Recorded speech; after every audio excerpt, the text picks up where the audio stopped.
Ya, selamat malam Bapak Ibu guru hebat. Hari ini kita bertemu kembali dalam pelatihan. Ya, kita bertemu lagi dalam pelatihan walaupun mungkin ada Bapak Ibu guru yang malam ini tidak sempat hadir karena gangguan jaringan dan sebagainya, tapi kita akan terus melanjutkan tugas simulasi ini dan mengawalinya saya ingin memperkenalkan diri terlebih dahulu karena orang bilang tak kenal maka tak sayang. Jadi saya mau memperkenalkan diri saya terlebih dahulu kepada Bapak Ibu peserta pelatihan di hari ini agar satu hari pelatihan ini bisa kita selesaikan dengan baik ya. Baik Bapak Ibu, perkenalkan nama saya Rita Arloi, asal sekolah SMA Saferis Ambon, dan saya pengampu mata pelajaran kimia. Nah, di hari ini, sesi ini ada materi yang akan kita capai, ada tujuan yang perlu kita ketahui bersama. Yang pertama yaitu setelah pelatihan hari ini, Bapak Ibu nanti diharapkan bisa memahami apa itu filosofi Ki Hajar Dewantara, bagaimana konsep merdeka belajarnya saya dan mengawali seluruh sesi di hari ini. Saya minta seorang ibu, mungkin dari Ibu Atta bisa memimpin kita di dalam doa. Silakan Ibu. Iya, Bapak Ibu Guru, sebelum kita masuk pada kegiatan kita, marilah kita berdoa menurut agama dan keyakinan kita masing-masing. Berdoa mulai. Berdoa selesai. Oke, terima kasih Ibu Atta sudah memimpin kita di dalam doa.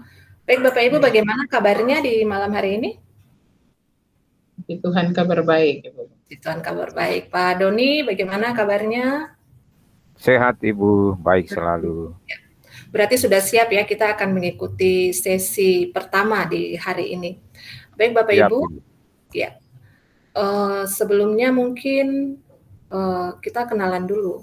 Tadi kan saya sudah, nah sekarang saya pengen tahu nih, Pak Doni dan Ibu Marta ini berasal dari daerah mana, kemudian pengampu pelajaran apa, atau mungkin ada hal-hal kecil yang ingin disampaikan, saya persilahkan. Ya, mungkin saya duluan Ibu, terima kasih atas kesempatan yang diberikan kepada saya.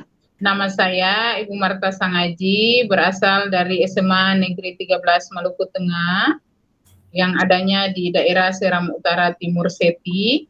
Saya pengampu mata pelajaran kimia. Jauh sekali ya Bu, tempat tinggalnya. Baik Pak Doni, silakan. Ya, terima kasih Bapak Ibu Guru hebat. Perkenalkan, nama saya Donald Dias, biasa dipanggil Doni, dan saya berasal dari SMA Kristen YPKPM Ambon.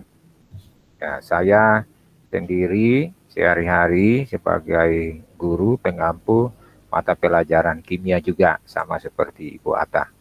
Oh iya. Demikian Ibu. Oke, terima kasih. Berarti hari ini peserta kita ada yang dari Maluku Tengah dan juga ada yang berasal dari Ambon. Kira-kira ada usulan apa nih Bapak Ibu untuk kesepakatan kelas kita? Iya, untuk kesepakatan kelas, yang pertama dari saya, kalau ada teman yang sementara presentasi, usahakan orang lain saling menghargai. Itu dari saya. Menghargai teman. Baik, ada lagi Kak Ibu? Untuk sementara itu dulu Ibu. Oke, dari Pak Doni mungkin? Ya, kalau saya Ibu, saya mengharapkan ketika kita ada dalam kegiatan diklat ini untuk disiplin waktunya Bu. Ya, 10 menit sebelum kegiatan ini dimulai, kita sudah harus ada di ruangan meeting ini. Oke, yang kedua, kita akan disiplin waktu ya, 10 menit sebelum dimulai ya kegiatannya. www.mentimeter.com Sudah saya ketikkan di kolom chat. Kodenya 29079606. Terlempar tadi, kita lanjut lagi ya. Sinyal di tempat saya memang lagi tidak stabil hari ini. Nah, setelah Bapak Ibu mengisi Mentimeter ini, ternyata ada yang memilih, dua memilih bersemangat.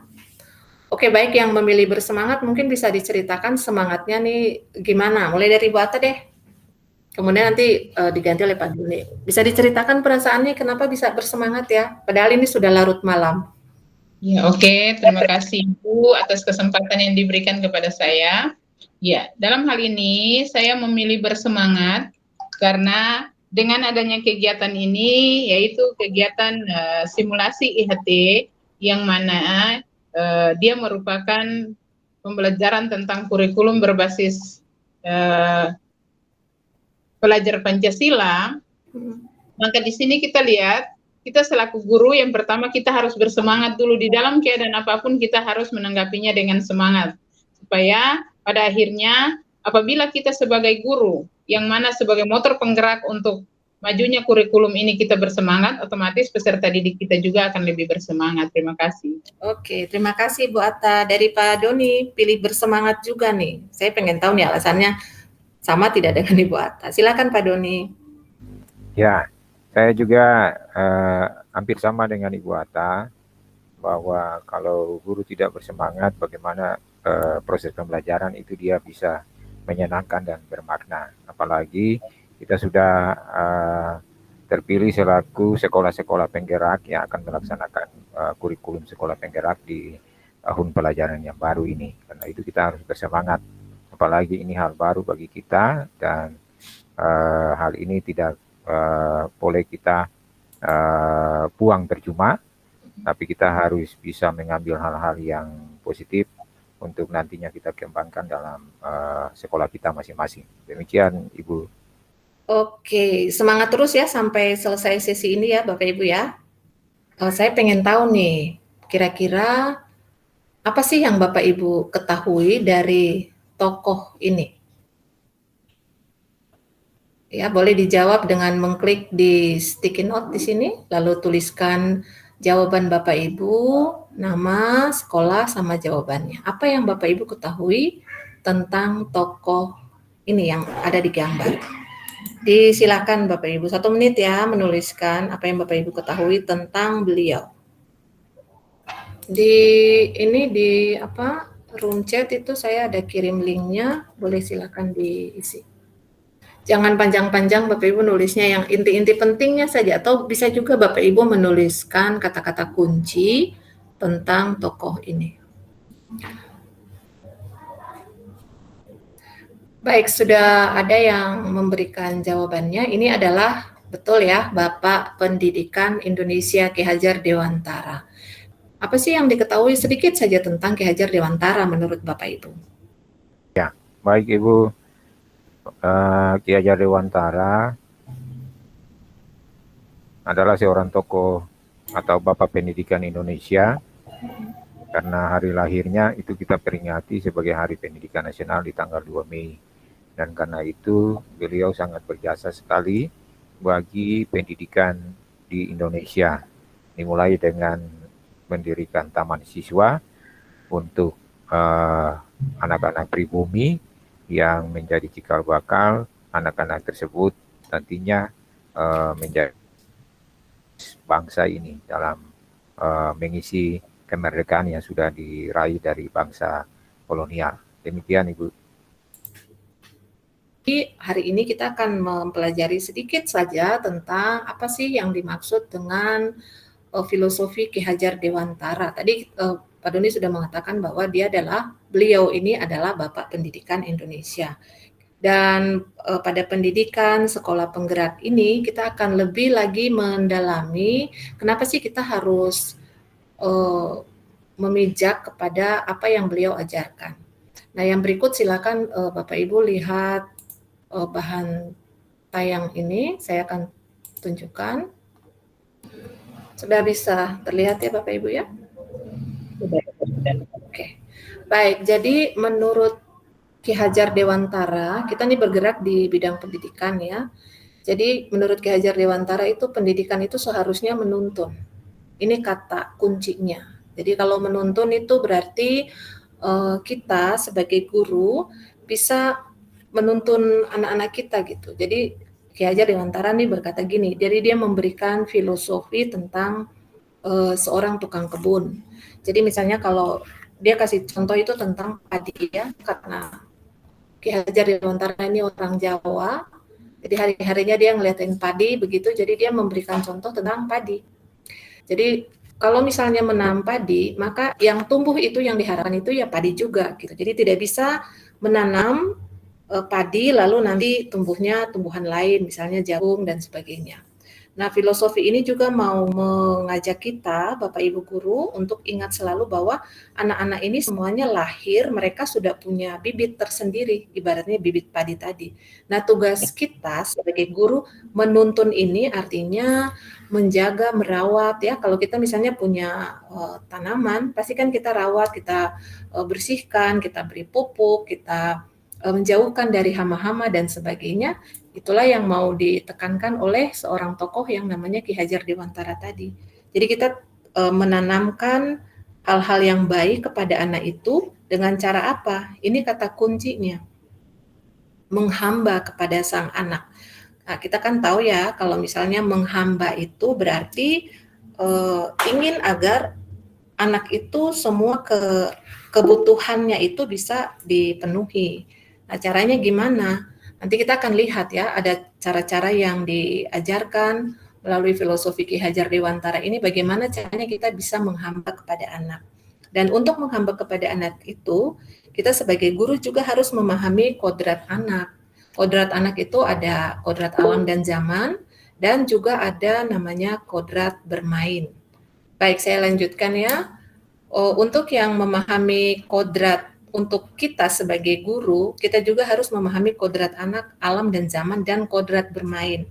Artinya begini, kalau misalnya kodrat alam, anak dilahirkan itu tidak sama dengan zamannya kita, tidak sama dengan alamnya kita. Mungkin pendidikan kita pada waktu SD ya, SMP, zaman dulu mungkin Bapak Ibu ataupun orang tua kita pernah mengalami kalau salah dihukum gitu, disuruh naik ke atas kursi atau berdiri di depan papan tulis lalu pegang telinga. Nah, seperti itu zaman dulu.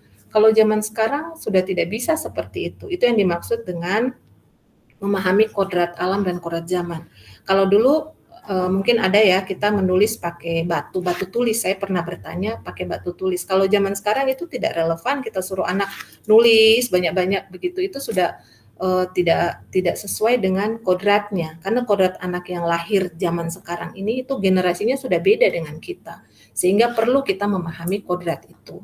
Nah, untuk kodrat bermain ini artinya anak-anak itu memang mereka terlahir ya harus bermain, misalnya PAUD ya, kita tidak bisa mengajar anak-anak PAUD, kita bilang kepada mereka ayo kerja LKPD gitu atau kerjakan LKS, tidak akan mau dia karena dia maunya ya bermain. Nah, itulah pentingnya kita sebagai guru memahami kodrat anak, baik itu kodrat alam dan zaman dan kodrat bermainnya. Dan pendidikan menurut Ki Hajar ini juga dia harus selaras dengan tumbuhnya budi pekerti. Ini yang tadi sesuai dengan filosofi tukang kebun tadi ya. Kalau misalnya kita mendidik, kita menuntun anak, kita juga menumbuhkan karakter yang baik.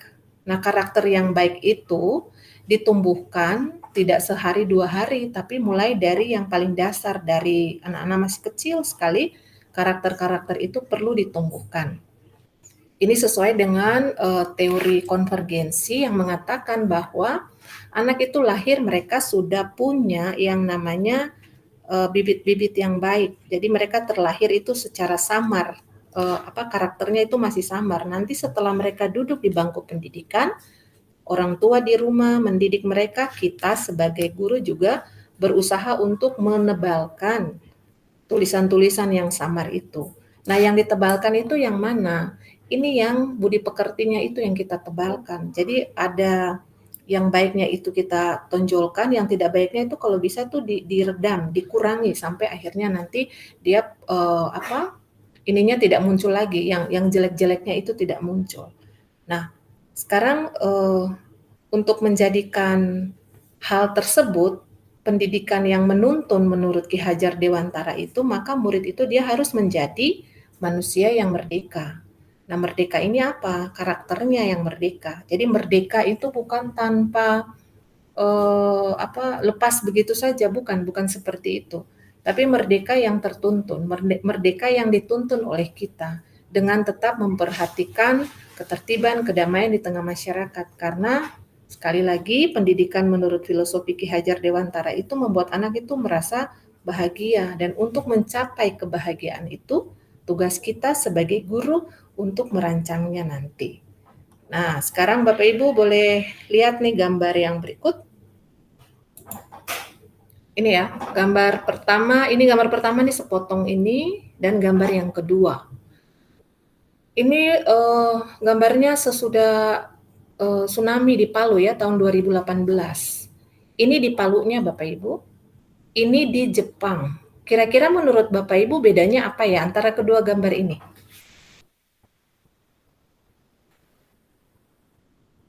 Silakan, ada yang mau kasih masukan?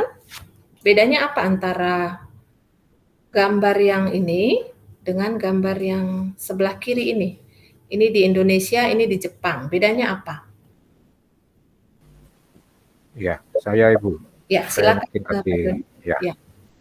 Kalau menurut saya untuk gambar yang di sebelah kiri yang terjadi gempa di Jepang dengan yang di sebelah kanan yang terjadi di Indonesia atau di Palu itu, ini menunjukkan bahwa karakter dari orang-orang Jepang ini memang berbeda dengan karakter orang-orang di Indonesia. Ketika terjadi gempa di Jepang, itu mereka pun juga masih menanamkan jiwa disiplinnya itu masih lebih tinggi. Ya, kalau di Indonesia saya lihat ini ketika terjadi sesuatu itu merusak juga semua tatanan yang selama ini terpelihara di dalam masyarakat tersebut. Demikian, Ibu. Iya, betul sekali ya Bapak Ibu ya. Ini karakternya yang dibentuk. Jadi walaupun mereka berdua ini, daerah dua ini sama-sama mengalami yang namanya musibah. Ya, tetapi bedanya untuk ngantri ngambil sembako, mereka rapi, udah tahu gitu saya harus antri gitu, dan kalau belum bagian saya tidak akan maju gitu. Tapi berbeda dengan ini, ya berantakan, ini tidak tahu siapa yang duluan yang akan mendapatkan sembako karena karakter kita yang berbeda. Betul sekali ya Pak Doni ya. Sama dengan ini juga nih, gambar ini. Ketika kekurangan bahan bakar, ini kalau begini nih, kekurangan bahan bakar di Indonesia seperti ini. Tidak ada budaya antri, tidak ada, karakternya belum dibentuk. Beda dengan di Jepang. Sama, mereka juga kekurangan bahan bakar, tapi mereka antri. Nah, karakter seperti inilah yang akan dibuat dalam pendidikan kita melalui pendidikan sekolah penggerak ini. Yang mau ditanamkan itu adalah karakter yang paling utama. Kognitif baik, tapi kalau tidak ditunjang dengan karakter, maka hal-hal yang tadi saya sampaikan di awal itu tidak akan tercapai. Jadi karakter ini disebut dengan profil karakter pelajar Pancasila. Nah, apa saja isinya? Yang pertama, diharapkan bahwa nanti pelajar Pancasila itu dia bisa beriman, bertakwa ya kepada Tuhan Yang Maha Esa, dia juga bisa berakhlak mulia. Kemudian selain itu dia bisa mandiri ya. Kemudian dia bisa memiliki nalar yang kritis, lalu dia juga harus kreatif, dia bergotong royong, dan juga memiliki kebinekaan global. Nah, kebinekaan global ini artinya dia seorang Indonesia, walaupun misalnya dia pergi ke luar negeri, dia mengadopsi segala macam hal dari luar negeri, tetapi ciri khas karakter dari daerahnya itu dia tidak susut, tidak pudar, bahkan tidak hilang. Dia tetap menampilkan karakter budaya Indonesia. Itu yang disebut dengan kebinekaan global. Jadi dia tidak menganggap sesuatu itu sebagai, oh ya saya serap semua deh untuk kebudayaan saya, tidak. Tetapi dia mengambil hal-hal yang baik, lalu kemudian nanti dia akan tetap menampilkan karakternya. Nah, pendidikan karakter inilah yang tengah digalakan di dalam pendidikan kita di saat ini. Jadi melalui materi ini, Bapak Ibu nanti diharapkan bisa memahami apa sih itu yang namanya Merdeka Belajar, kemudian filosofi Ki Hajar Dewantara, sampai kepada profil pelajar Pancasila. Demikian Bapak Ibu bahan paparan yang bisa saya sampaikan. Mungkin dari Bapak Ibu ada yang mau ditanyakan, saya persilahkan. Oke, sambil menunggu yang mau kasih ice breaking siapa? Sudah siapkah Ibu Atta masih pakai handphone ya? Masih pakai handphone, Ibu. Pakai handphone, mohon soalnya jaringan di sini hari ini lagi kurang bersahabat.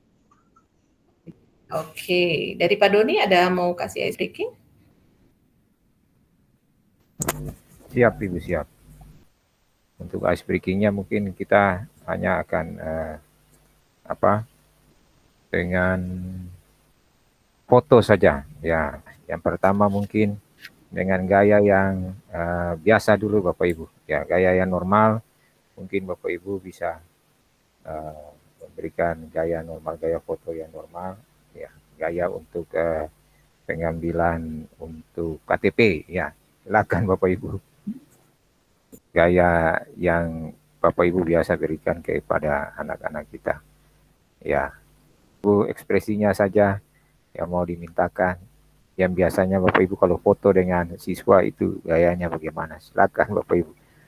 Nah, ya, terima kasih untuk ice breaking-nya. Kita sudah tiba di bagian terakhir dari sesi pemahaman tentang filosofi Ki Hajar Dewantara, dan sebelum mengakhiri akan bahan tayang di hari ini, sesi pelatihan kita, mari kita biasakan untuk selalu berefleksi. Dan untuk refleksinya itu silakan Bapak Ibu mengisi kembali ya lembaran yang tadi sudah saya bagikan ya linknya, atau nanti saya bagikan ulang. Setelah mendalami materi ini, pemahaman apa sih yang didapat dari Bapak Ibu? Silakan tuliskan jawabannya.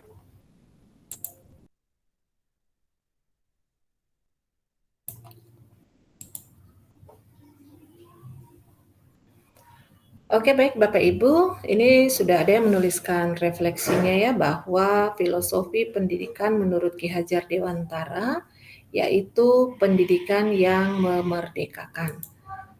Oke, terima kasih Bapak Ibu untuk refleksinya di hari ini.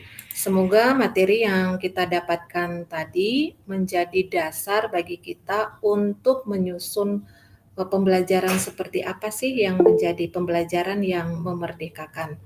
Oke, dari Ibu Atta karena terkendala jaringan, oke saya bacakan dulu ya. lewat chat saja. Pemahaman saya bahwa dengan adanya materi yang dibawakan tadi, kita harus menjadi penuntun yang baik bagi anak-anak kita. Oke, baik Bapak Ibu, terima kasih untuk sesi hari ini. Kita sudah memahami bersama filosofi Ki Hajar Dewantara. Mari kita menuntun anak-anak kita agar mereka tumbuh menjadi anak-anak yang mengalami merdeka belajar dan memiliki profil pelajar Pancasila. Terima kasih ya Bapak Ibu untuk kegiatan hari ini, dan sebelum saya akhiri, kita foto bersama dulu ya. Gaya yang paling manis. Oke, 1, 2, 3. Oke, terima kasih Bapak Ibu, dan sebelum kita akhiri, yang memimpin doa, saya silahkan. Pak Doni mungkin ya, gantian. Ya. Oke, silahkan Pak Doni. Baik, Bapak Ibu peserta IHT, mari kita berdoa menurut agama dan keyakinan kita masing-masing, mengakhiri akan seluruh IHT kita di hari. Ya, berdoa selesai. Oke, dengan demikian selesai semua rangkaian kegiatan kita. Sampai berjumpa lagi Bapak Ibu di sesi selanjutnya. Selamat malam. Selamat malam Ibu.